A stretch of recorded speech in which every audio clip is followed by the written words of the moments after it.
Area between curves. How do we find the area bounded between two or more curves? Well, we'll start by using the definite integral. Geometrically, we interpret the definite integral to represent area. We'll want to get a picture of the bounded area that we're interested in. We may have to graph this by hand or using a graphing calculator, but we use something to help us get a visual.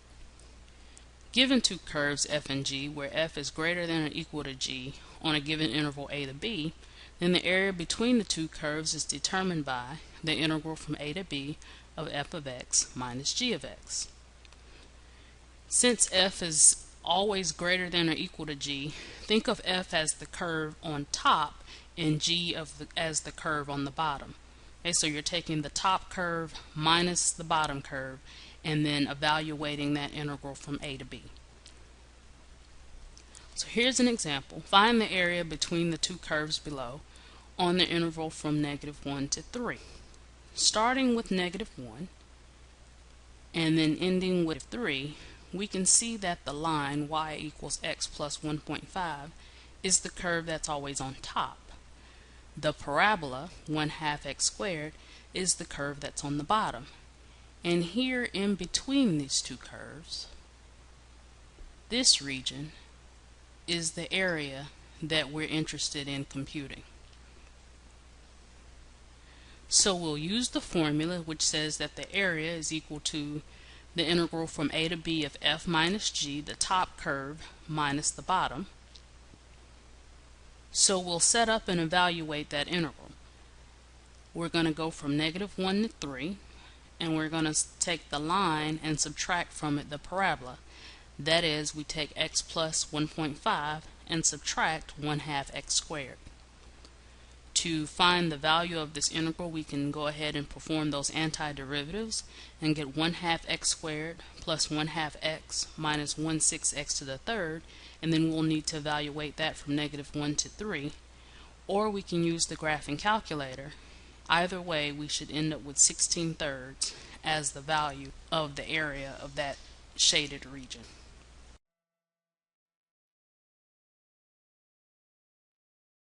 Compute the integral from -1 to 3. So start by clicking Math and then scroll down, and we want to select option 9. So hit enter, and our function is x plus 1.5 minus 1/2 x to the second power.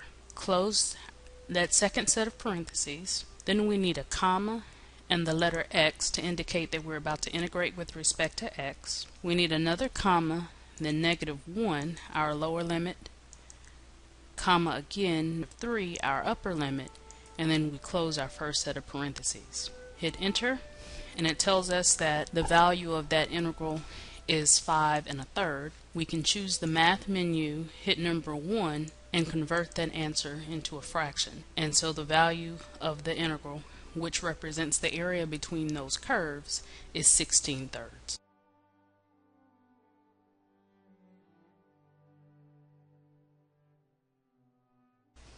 Example 2, we want to find the area between the curves below from 0.5 to 2.5. And so we want the area in here, so that's the shaded region that we're interested in. So again, we'll use the formula which says to go from a to b and subtract f from g. Well, the topmost curve here is the line y equals 2, and the bottom curve is the graph of y equals 2 sine of pi x. So we'll set up and evaluate that integral. We're going to go from 0.5 to 2.5 and take 2 minus 2 sine of pi x, integrate that with respect to x. Again, we may choose to work the problem by hand, find those antiderivatives. 2x plus 2 divided by pi cosine of pi x is the antiderivative there, and then we need to evaluate that from 0.5 to 2.5. Or we can put the integrand in the calculator. Either way, we should end up with a value of 4 that represents the area of the shaded region.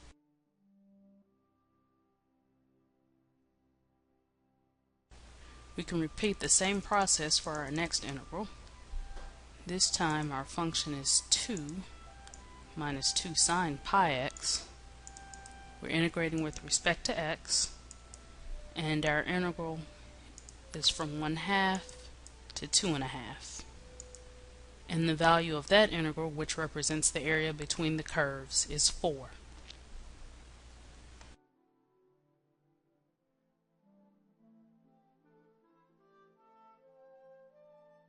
Our last example, this time we're going to integrate with respect to y. It says find the area between the curves below on the interval from 0 to 2, but this time we're talking about on the y-axis. So we want to know the area that goes from 0 to 2 on the y-axis, and in between here there's the area that we're interested in. Notice here that our equations are given as functions of y. X is equal to 2y is my line, and then x equals y squared is the parabola. So it would be easier for us in this situation to go ahead and integrate with respect to y. We modify our area formula slightly. We're going to go from c to d of f of y minus g of y. But instead of top minus bottom, this time we're going to do right minus left. The rightmost curve minus the leftmost curve. In this example, you can see that the line extends further to the right, and the parabola is our leftmost curve. So we'll set up and evaluate the integral. And again, we're doing the right curve minus the left curve. So the rightmost curve is the line 2y, and then we'll subtract from that the leftmost curve y squared. We can compute those antiderivatives. The antiderivative of 2y is y to the second. The antiderivative of y to the second is 1/3 y to the third. And we'll need to evaluate that again from y equals 0 to y equals 2. And either by hand or by using the calculator, we find that the value of that integral is 4/3, which represents the area between those curves.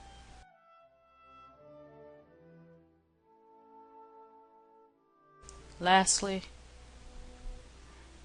our function is 2y minus y squared. Because our limits of integration are y limits, we're fine with using x here on the calculator instead of trying to find a variable for y. And we're integrating. Again, we're going to use x even though we know that these are y limits. Having y limits of integration will go ahead and take care of that so that we don't have to try to find a way to make the calculator switch from x to y. The y lower limit of integration is 0. The upper limit is 2. And so we see that the value of the integral is 1 1/3. We can change that over to an improper fraction, and the value of the integral we see is 4/3.